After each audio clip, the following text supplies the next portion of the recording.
ಎಲ್ಲರಿಗೂ ನಮಸ್ಕಾರ. ಈ ಪುಣ್ಯಭೂಮಿಯಾದಂಥ ಕ್ರಾಂತಿವೀರ ಸಂಗೊಳ್ಳಿ ರಾಯಣ್ಣನವರ ಸಮಾಧಿ ಹಾಗೂ ಪಾಸೆ ಹಾಕಿರುವ ಸ್ಥಳ ನೋಡ್ತಾ ಇದ್ದೀವಿ. ಈಗ ಸಿಕ್ಕಾಪಟ್ಟೆ ಚೆನ್ನಾಗಿ ಮಾಡಿದ್ದಾರೆ, ಆದರೆ ಇದಕ್ಕೆ ಲಾಕ್ ಹಾಕಬೇಕಿದ್ದಾರೆ.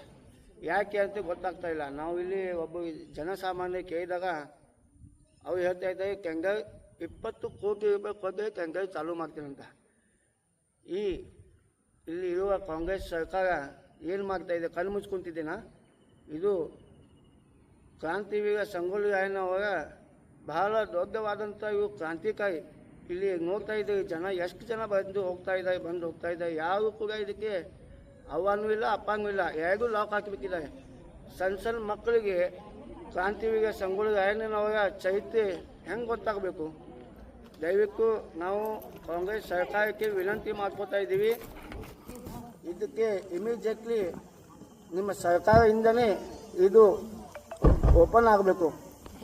ಇಲ್ಲದಿದ್ದಲ್ಲಿ ನಾವು ಉಗ್ರವಾಗಿ ಹೋರಾಟ ಮಾಡ್ತೀವಿ ಅಂತ ಎಚ್ಚರಿಕೆ ಕೊಡ್ತಾ ಇದ್ದೀವಿ. ದಯವಿಟ್ಟು ಹೇಳ್ತಾ ಇದ್ದೀನಿ, ಇದು ಇದೇ ತಿಂಗಳು ಬರುವಲ್ಲಿ ಓಪನ್ ಆಗಬೇಕು.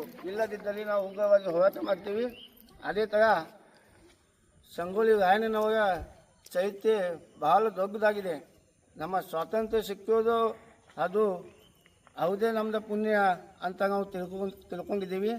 ದಯವಿಟ್ಟು ಕಾಂಗ್ರೆಸ್ ಸರ್ಕಾರಕ್ಕೆ ನಾವು ವಿನಂತಿ ಮಾಡ್ಕೋತಾ ಇದ್ದೀವಿ, ನಿಮ್ಮ ಆಡಳಿತ ಕಾಂಗ್ರೆಸ್ ಸರ್ಕಾರ ನೀವೇ ಇದಕ್ಕೆ ಜವಾಬ್ದಾರಿ.